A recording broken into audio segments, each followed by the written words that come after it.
My girlfriend cheated. I never let her forget. To this day, a good revenge story gives me a warm bubbly feeling inside. I believe it comes from this college experience years ago when I got revenge on my cheating girlfriend and it felt good. I know I'm not supposed to enjoy it, but I can't deny how satisfying it feels. It's probably one of my favorite feelings in the world, even though I'm ashamed to admit it. So I decided to write my first post about this because I don't tell the story often. It is so extensive and honestly just makes me look bad. I'm going to try my best to not paint a picture where my ex looks as bad as possible and me as innocent as possible. I want to write this accurately as I can, even if it makes me look bad. Bit of context and backstory: at the time of this story, I played Division I NCAA basketball at a school, so I traveled a lot, weekly in different cities and states, and my entire life revolved around this. During the events of this story I was in the early stages of a horrible drug and alcohol habit. Years after this story I ended up getting sober and joined a program whose name you can find at the front of almost any phone book. I am sure many people reading this are also sober and will understand how we addicts/alcoholics can be. This story is an effort to explain a character defect that manifested from the events in this story that lead me down a very dark path. However, I don't mean this story to come off in a self-pity kind of way. Lastly, I was always a good kid. I was never troubled. My upbringing was very difficult, but I was able to keep an overall kindness in my spirit to other people and almost always did the right thing or took the high road. When it came to dating, I knew people cheated in relationships, but at the time of this story I always chalked it up to other people not doing things the way I did. I never really thought it would happen to me. I always thought that because I was a 5-star boyfriend and my amazing choice in women, infidelity would never be a part of my dating journey.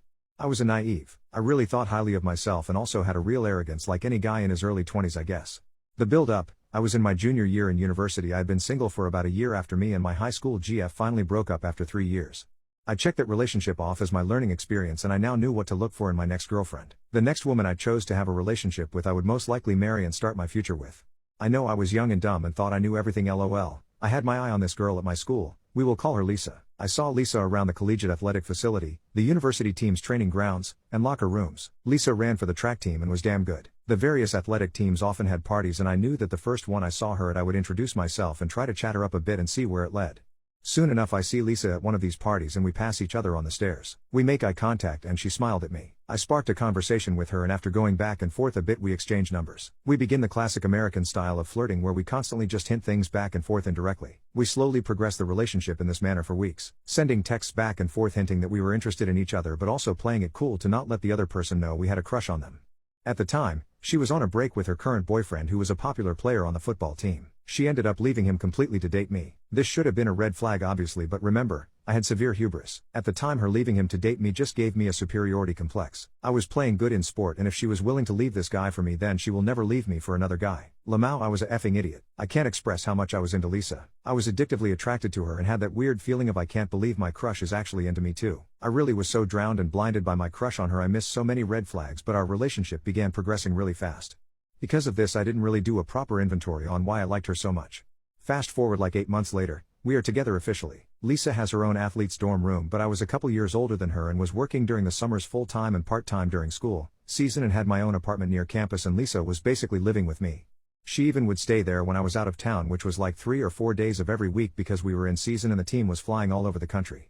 Me and Lisa were deeply in love regardless. At the end of the season I had planned 2 massive back-to-back parties. One was for my teammate's birthday, Friday night, and then my birthday, Saturday night. They just happened to be one day after the other and luckily landed on a Friday and Saturday night. Me and Lisa got drunk Friday night and had some unprotected intercourse. Lisa kept a period tracking calendar app on her phone. She was asleep and I drunkenly remembered she always marked down in her calendar when we had unprotected intercourse, so she knew if she should be worried if she missed her period.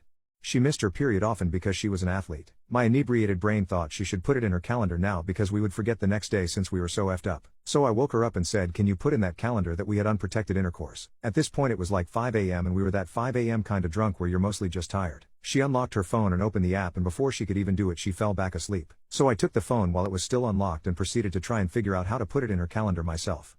Side note, through our entire relationship, Lisa went through my computer and phone constantly. She was very insecure and always had her suspicions. I didn't care that she was doing this all the time. She never found anything because I never did shady shit, ever. Again, looking back at this it's an obvious red flag I missed. Remember, I thought this girl would never cheat on me. So this wasn't one of those stories where I went through her phone looking for something and subsequently finding it. In this case I was innocently trying to navigate this damn period calendar while I was drunk and I was not suspicious at all. When I looked at the period calendar app on Lisa's phone, I saw all kinds of little markers on different days of each month. Each marker was a different color, so I opened one to see what the color coding meant. I saw that red was obviously symboling her period, and then there was also black markers that showed when she had unprotected intercourse.